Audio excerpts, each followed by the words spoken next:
You're watching Black Eric Unites on YouTube.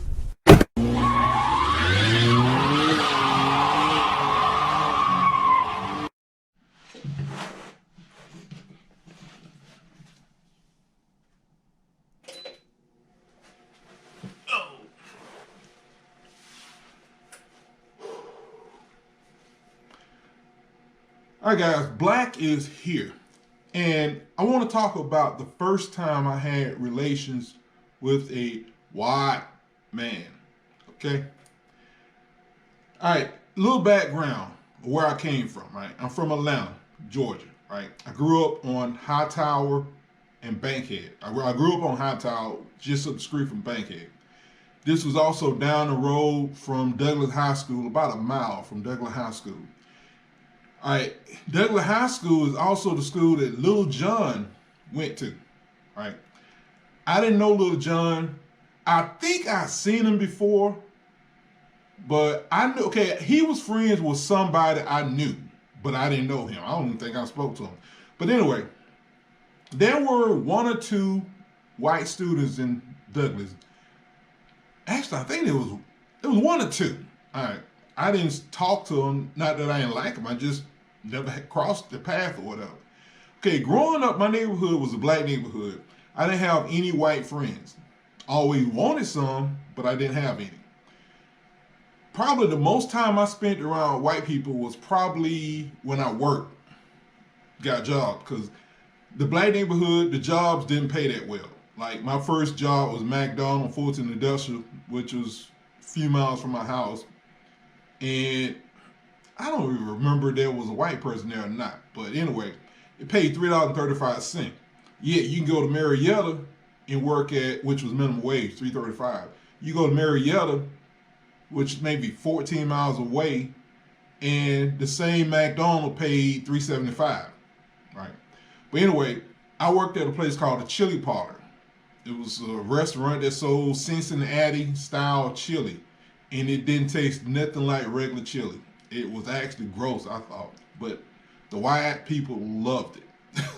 They loved it. But anyway, this was the first time, that job and a few other jobs I had were the first time I was exposed to white people. I mean, I actually got a chance to spend around them. Not really much different from black. Talked a little different, but ain't real much different. Anywho, when I went to prison is when I actually got a chance to spend time around white people, white men anyway. All right, the first time I was in prison, I did 4 months in Alto. All right, I didn't mess around with any white people. I mean, you know, relationship wise. I spoke to a lot of them, and some of them were attractive, a lot of them wasn't. You know, the ones in prison seemed like they wasn't well built. See, I mean, I'm just telling you what they look like. You know, they not a lot of backside to sit on, not very muscular, just kind of weak looking. But anyway, the second time I went to prison, I spent about 18 months in prison, that same prison, Alto. And this time I had several chances to, you know, interact with them on a personal or relationship type thing. Okay, the exact first time I don't remember. I remember. Okay, put it this way. I was in the cell block. I was in the cell block because I signed PC. Not necessarily because I was scared. I have problem using the restroom. Going number 2. I can do number 1, no problem. Number 2, I have problems. So I found that if I'm in a cell by myself, I don't have problems. I mean, long story short, the first or second time I went to prison, I think the second time I went to prison, I went was it the first? At one point, I went 14 days without using the restroom. I kid you not, 14 days. Now I know I'm supposed to be on the subject of white guys. I'm getting there. Anyway, but this is the reason why I signed PC, because when I was in a room by myself with my own toilet, I didn't have a problem going number two. All right, now next to me was a white man. He was 17 years old. Now this was Georgia. In Georgia, 17 you go to prison. Have they changed the law? I don't know. But anyway, his name was Brian. I think it was Walsh. But anyway, I'm gonna tell you who he looked like. And it's real simple. Macaulay Hawkins, when he was young, that's who he looked like.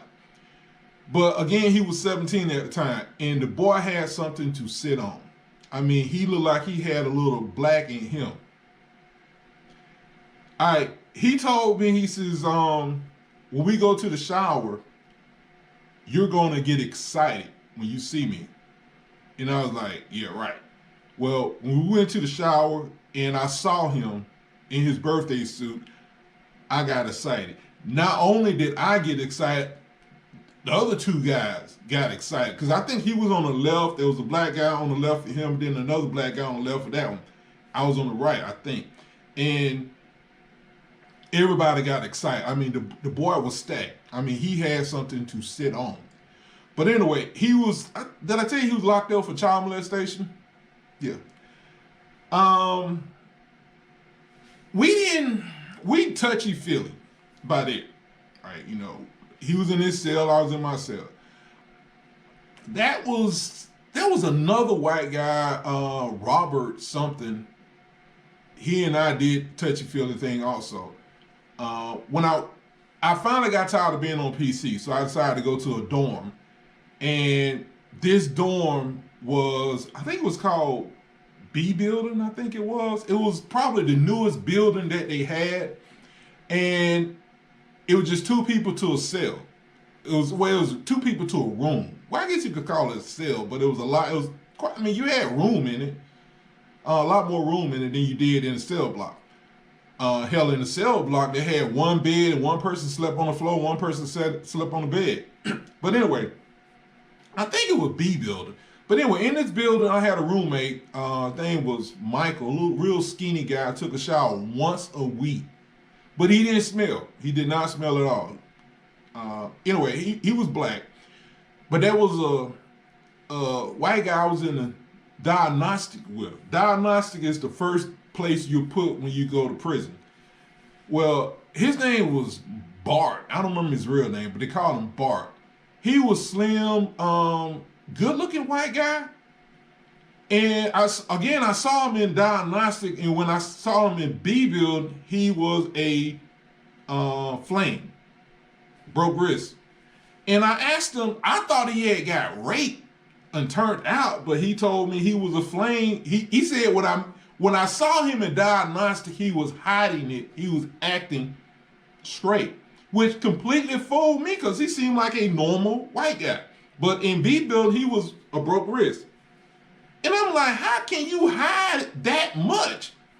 But anyway, I tried to get with him, but he told me that he saw me as a friend. And I'm like, oh my God, here we go.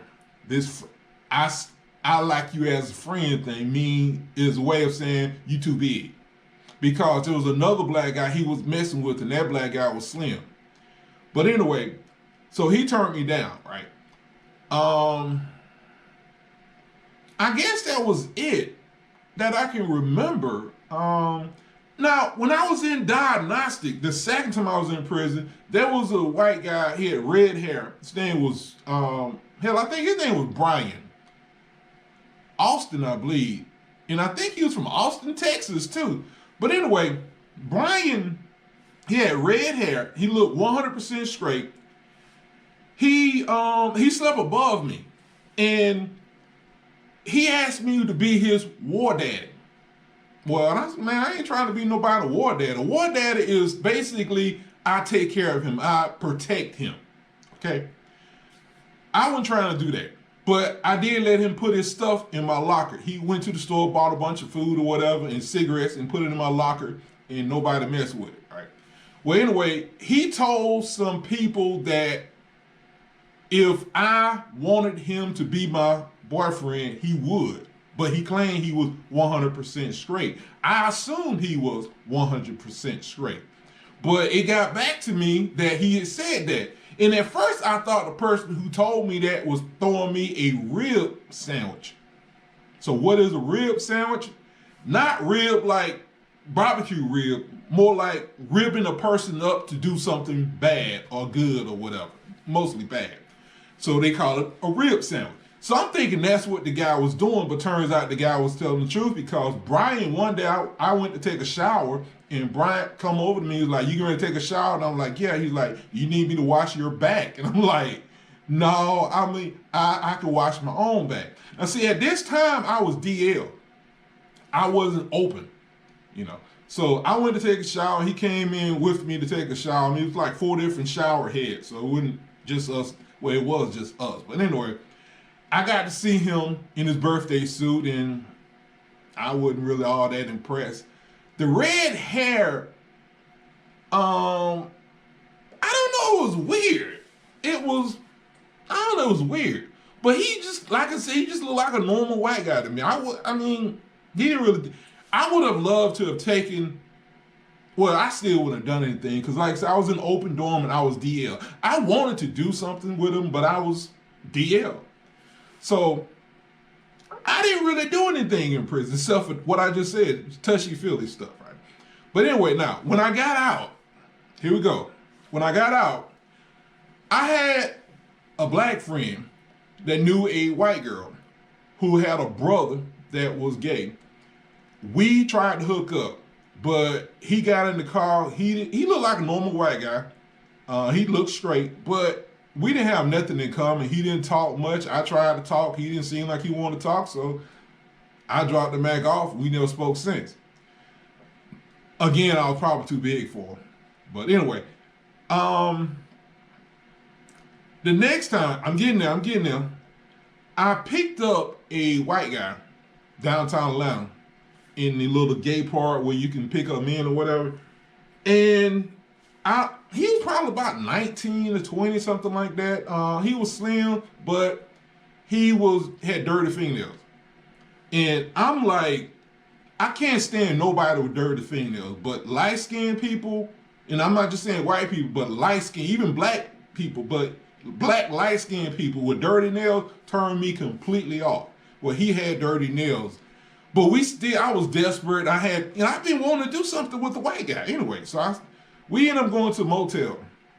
And I paid for a motel, and I told him to take a shower. And he came and I said, take a shower. And don't play around with the soap and water either. He come out, his nails looked a little bit cleaner, but as dirty as his nails were, one shower should have cleaned them, but it helped some, but there was still some dirt up on his nails. But anyway, we didn't really do anything because, long story short, my F-150 was not going to fit in that garage. His garage was too small. So he did a little praying to he prayed to the black God, okay? Oh, hell, I can't even say that either. But anyway, so we did a little oral thing, right? Well, he did. I did. And that was really about it. I mean, he pleasured himself, and I dropped him off. And I hadn't messed around since. Oh, let me tell you. Now, there was another time, a few years before that. Now, I got tricked by a white man.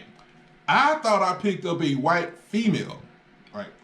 And we went and parked. It was in downtown Atlanta. I forgot where it was, but I forgot where it was. But anyway, we went to a parking garage or whatever. And she, again, prayed she did the oral thing. All right. And I remember I wanted to let my fingers do the walking, and she wouldn't let me. right? She said that, you know, she know where my hands been. So I'm like, I've heard that before. Okay, so I can believe it. Well, anyway, you know, when we was done with it, she went about her business. And some months later, when I got arrested for stealing a car, they had her locked up in the cell by herself. And when she come out, I realized who she was, or who he was. And I realized, I'll be damned. So actually, he was the first white man. I honestly, I don't have a problem with white guys. I like them. I just like them to have clean fingernails. I like them to be clean, and pretty much like any other black guy. I mean, I'm not real picky because they cute. You know, they cute. Right now, there was my job. Are there any white guys? There was one I would consider, but he don't speak to me no more. He mad. I have to tell y'all that story that I haven't told it because I found out I got people working my company that watch my videos. And as soon as I say something about somebody, even though I don't call the person's name, they run back and tell that person. You know, so he knows who I'm talking about. He's real skinny. That's all I'm gonna say. I'm not attracted to him anymore because I found out he's not worth my time. I mean, he's still not speaking to me over something that happened that was his fault. You know, he the one started the whole little situation. You know, because I mean, I'm gonna say it like this. I don't step to anybody at my job that I don't know. Okay, if I know, you know, play around. What I'm saying is, play around with the person. Okay, he started playing with me first. I didn't play with him first. He played with me first. So I'm like, okay, so you want to play little gay jokes or whatever? So I'm assuming you don't mind. So if you can make thing is, I guess because he could joke with me, but I couldn't joke with him. That's what the deal was. When I joked with him, and he didn't tell. It was one of his coworkers went back and told his supervisor. And this supervisor comes to me and like, you know, why you harassing this person? I'm like, wait a minute. This person started harassing me first. But that's another story. Yeah, that's about it. I wouldn't mind more if I was getting ready to say,